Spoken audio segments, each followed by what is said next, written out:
সুপ্রভাত সবাইকে। অন্তরার ডায়েরির নতুন একটি ব্লগে আপনাদের স্বাগত জানাই।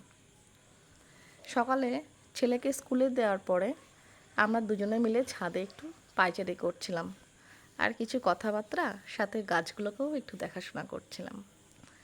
বর্ষাকাল যেহেতু, সমস্ত গাছে ফুল ফুটছে। এক একটা গাছের ফুলের এক এক রকম বাহার। সাদা রঙের পর্তুলাকাটা একদম অন্যরকম সুন্দর। রান্নাঘরে এসে আমি আমার মতো জল গরম খেয়ে নিয়েছি, মেথি ভেজানো জল খেয়ে নিয়েছি। হাজব্যান্ডের জন্য এক গ্লাস ছাতু করে দিলাম। প্রথমে তিনি ছাতুটা খান, তারপরে আমি রুটি তরকারিটা করব। আজকে একটু তার জন্য বিনস আর আলু দিয়ে নিরামিষ তরকারি বানাচ্ছি রুটির সাথে খাওয়ার জন্য। একটু আদাও গ্রেট করে দিলাম। একটু আদা টমেটো সব কিছু দিয়ে কষিয়ে কষিয়ে রান্না করব। নিরামিষ তরকারি তো, খুব বেশি মশলা এখানে দেব না, এই জন্য একটু ঝোলটা কম করেই দেব। সকালে আমি ব্রেকফাস্ট ওনাকে দিয়ে দিয়েছি, তারপর আমি চলে এলাম জামা কাপড়টা মেলতে। আজকে ছাদের দিকে আর যেতে পারছি না।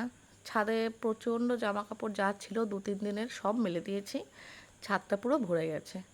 এই দিকটায় বারান্দাতে এখন বাধ্য হয়ে এই কটা দিতে হলো। রান্না করব আজকে মুগের ডাল পেঁপে দিয়ে। তার জন্য প্রথমে মুগের ডালটা ভালো করে কড়াইতে ভেজে নিচ্ছি। একে তারপরে ধুয়ে জল সিদ্ধ করব। তারপর যেরকম রান্না করতে হয় সেরকম করব।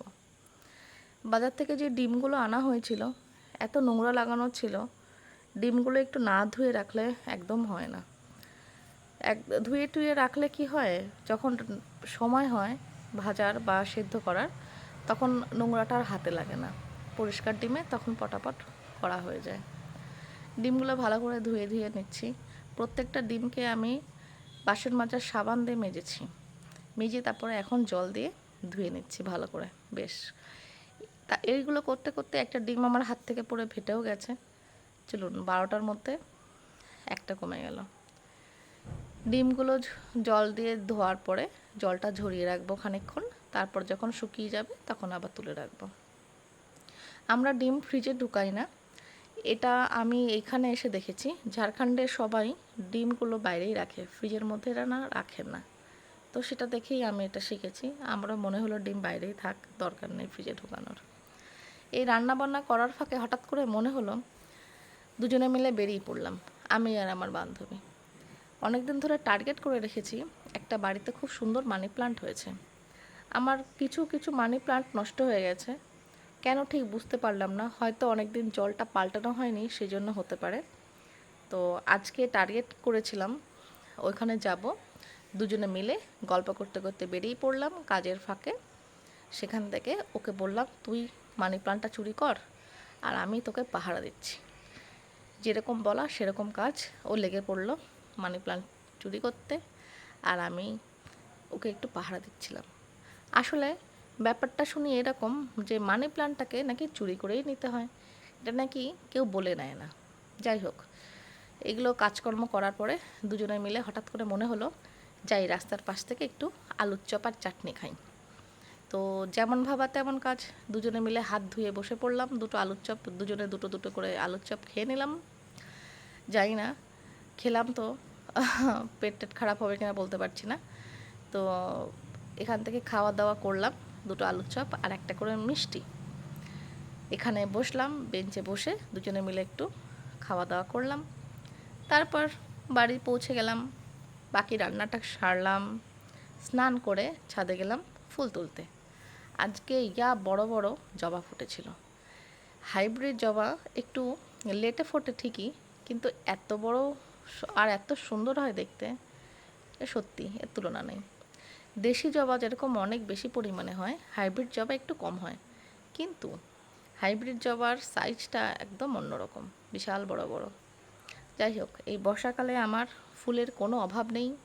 ঠাকুরকে পুজো করতে গেলে আমার পুরো ঝুড়ি ভর্তি হয়ে ফুল হয়ে যায়। খুব সুন্দর করে ঠাকুরের সিংহাসনটা আমি রোজ সাজিয়ে এই ফুলগুলো দিয়ে খুব সুন্দর করে সাজিয়ে নিয়ে আমি পুজোটা করি।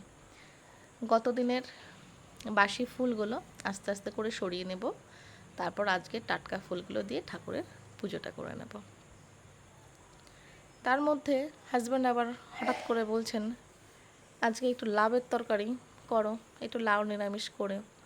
তো আমি ভাবলাম ঠিক আছে, সকালবেলা দুপুরবেলা যা রান্না করেছি ওটা দুপুরের জন্য হয়ে যাবে, রাত্রিবেলার জন্য যদি একটু লাউ নিরামিষ করে রাখি, একটা তরকারি এগিয়ে থাকবে।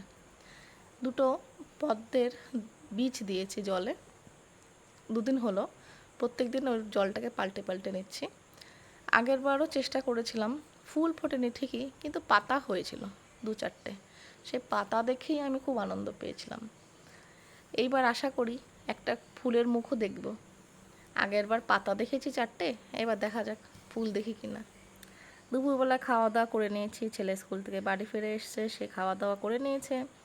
বিকালবেলায় তার জন্য একটু ফল কাটছি। আর কোনো ফল তাকে আমি সেধে খাওয়াতে পারি না, খুব বলা বলি করার পরে তবে গিয়ে সে খায়। একমাত্র এই ড্রাগন ফ্রুটসটা যে কী ওর ভালো লাগে আমি জানি না, এটা খেতেই নাকি ওর খুব আগ্রহ। তো একটা ড্রাগন গোটা ও একাই খেয়ে নিতে পারে, তো এতটাই ওর পছন্দ। তো যাই হোক, ওর পছন্দ, ও যখন ওই খাক, আমার খুব একটা ভালো লাগে না, তাও আমি দুটো একটা পিস নিয়েছিলাম।